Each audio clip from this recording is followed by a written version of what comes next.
राधा वल्लभ लाल की जय।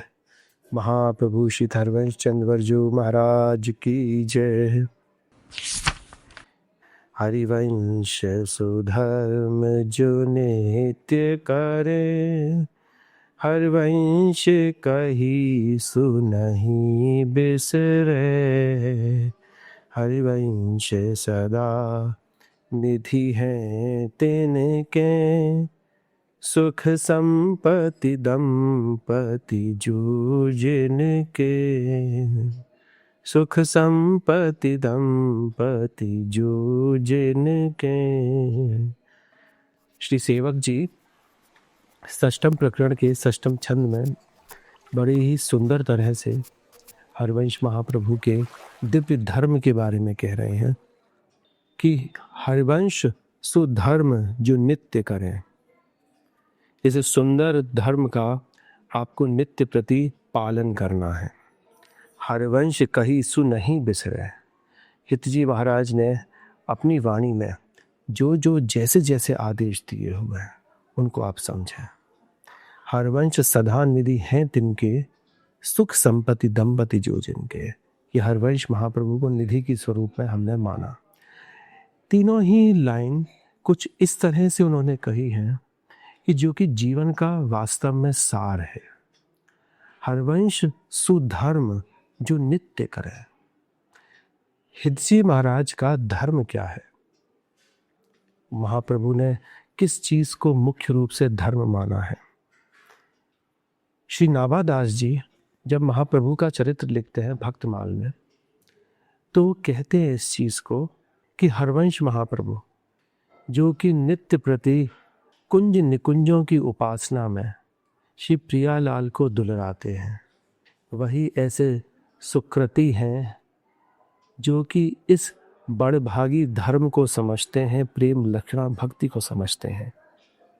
उनका उत्कृत व्रत सिर्फ प्रिया जी के चरणार बिंदों के लिए ही है और वे हमेशा और हमेशा उनकी सेवा में ही तल्लीन रहते हैं। श्री हरिवंश गोसाई भजन की रीत सकृत कोई जाने। तो धर्म उनका, हित महाप्रभु का धर्म क्या है? वो सिर्फ यही है कि वे तल्लीनता से प्रिया लाल की सेवा की आकांक्षा में रहते हैं और उसी में ही जो है वो डूबे रहते हैं हमेशा। वे हमेशा नित्य प्रति हर समय पर कोई भी समय व्यर्थ किए बिना वे सिर्फ उनके ही सेवा में हैं। कहते हैं कि जागते हुए सोते हुए सुषुप्त की अवस्था में, जागृत स्वप्न सुषुप्ति शु स्फुरतु में राधा पदाब्ज छटा, कि प्रिया जी के चरणार विंदन की छटा में ही डूबे हुए हैं सिर्फ। तभी तो कह दिए श्री हरिवंश गोसाई भजन की रीत सकृत कोई जाने। कि भैया इस रीत को हर कोई बिरला नहीं समझ सकता है, क्योंकि ये भक्ति की एक वो स्तर है जिसको भी कह दे रहे हैं परा भक्ति, जिसमें कि आपको अपने देह की भी सुध नहीं है। आपको तो सिर्फ और सिर्फ प्रियालाल के चरणार विंदन की सेवा के ही मतलब है और कुछ नहीं है। अपना ना ही कोई सुख, अपना ना ही कोई दुख, अपना ना ही कोई भूख, ना अपना कोई प्यास, ना कोई नींद, ना कुछ। सिर्फ और सिर्फ शरीर पूर्ण रूप से प्रिया जी के चरणार विंदन में अर्पित, अपना मन जो है प्रियालाल के चरणार विंदों में अर्पित, और कुछ भी नहीं। इसको कह रहे हैं उनका धर्म। कैसा धर्म है? उत्कृत व्रत, कि जहां पर कि उन्होंने व्रत ले रखा है कि सिर्फ इन चरणार विंदन के अलावा कुछ देखना ही नहीं है। ये उनका धर्म। फिर कह रहे हैं कि श्री हरिवंश कही सुनहि बिसरे। बार बार बार बार हरिवंश महाप्रभु अपने जितनी भी वाणियां हैं उन सभी में वे यही कह रहे हैं कि साधु संगति नहीं डरे। साधु संगति आपको हमेशा मिलती है। कि क्यों कह रहे हैं ना कि साधु संगति कर अनुदिन राति, भक्ति कर प्रेम कर बाती। एक जगह पे कह रहे हैं तन ही राख सत्संग में मन ही प्रेम रस भेव, सुख चाहत हरिवंशित कृष्ण कल्प तरु से। उस सत्संग में अपने मन को रखना है। हर जगह पे वो सत्संग के लिए कह रहे हैं। सेवक जी ने भी कह रहे हैं कि भैया साधु संगति ना डरे। वो सत्संग है क्या?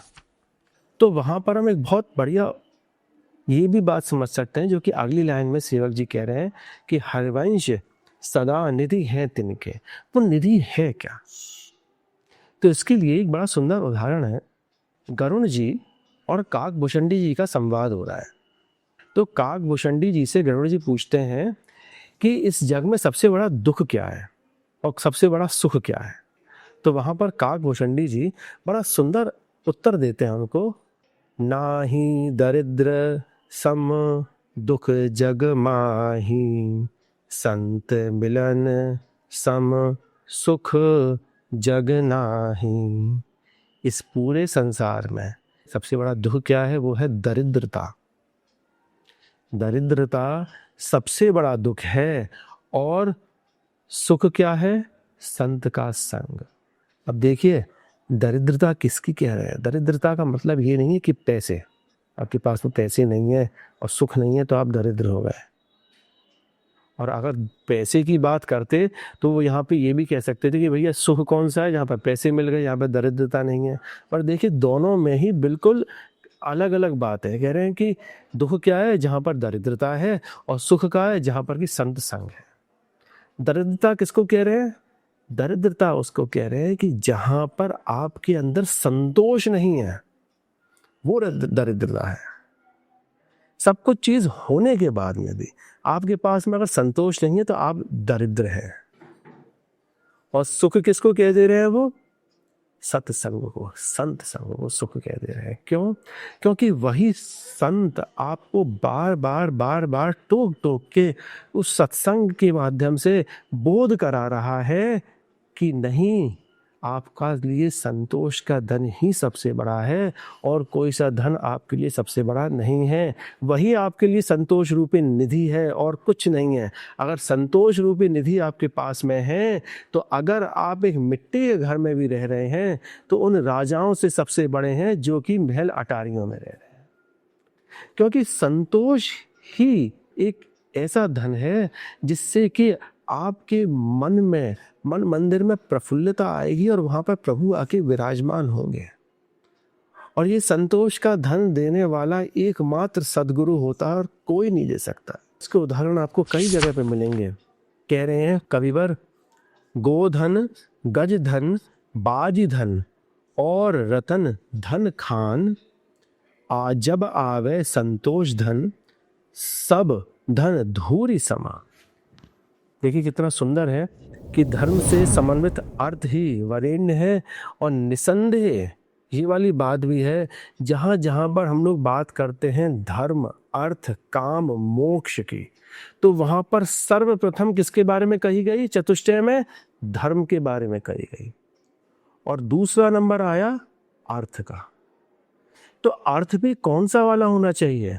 अर्थ होना चाहिए जो कि धर्म के साथ का है, जो धर्म द्वारा आपने संचित किया है, कि आपने अपने कर्मों के द्वारा, अपने गाढ़े पसीने की मेहनत से जो आपने धन कमाया, वह आपके लिए धर्म रूपी धन है।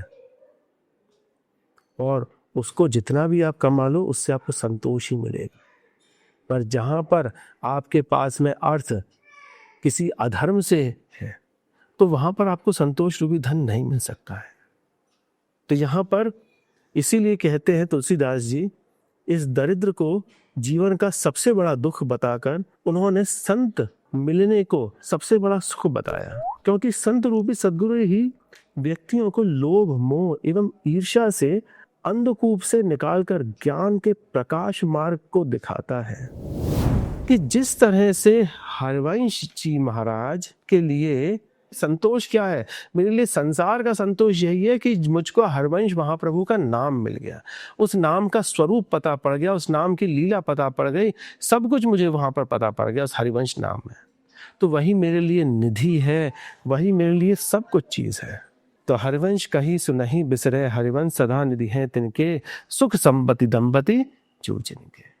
राधा वल्लभ लाल की जय।